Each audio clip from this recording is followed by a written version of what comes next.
มารถកិច្ចខត់ខ្លួនយុវជនម្នាក់ពាក់ព័ន្ធករណីរក្សាទុកនិងប្រើប្រាស់ដោយខុសច្បាប់នៅសារធាតុញៀន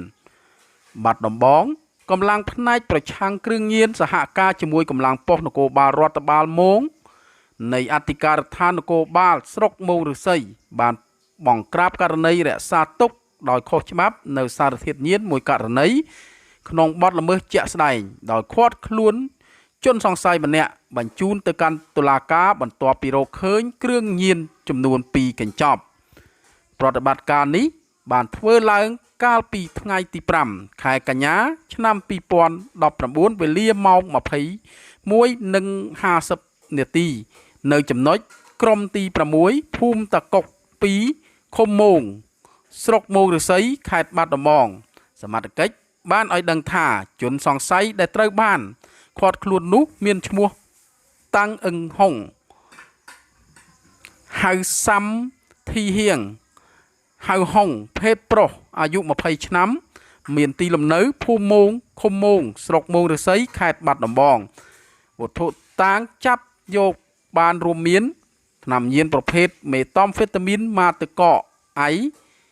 ចំនួន2កូនថង់ទម្ងន់ 1.54 ក្រាមទាំងសម្បកទូរស័ព្ទដៃចំនួន2គ្រឿងចាស់កាបូបលុយចំនួន2និងអំពូលតែម៉ូម៉ែត្រសម្រាប់ជក់ថ្នាំញៀនចំនួន2ជនសង្ស័យឈ្មោះតាំងអឹងហុងហៅសាំធីហៀងហៅហុងមានដីកាបង្គាប់ឲ្យចាប់ខ្លួនលេខ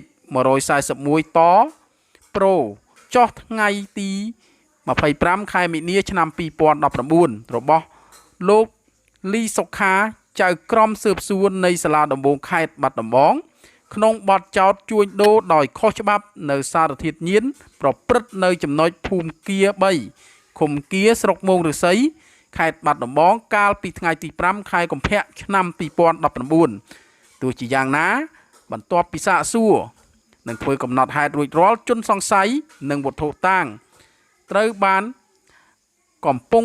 រៀបចំបញ្ជូនទៅកាន់តុលាការដើម្បីចាត់ការបន្តទៅតាមនីតិវិធីច្បាប់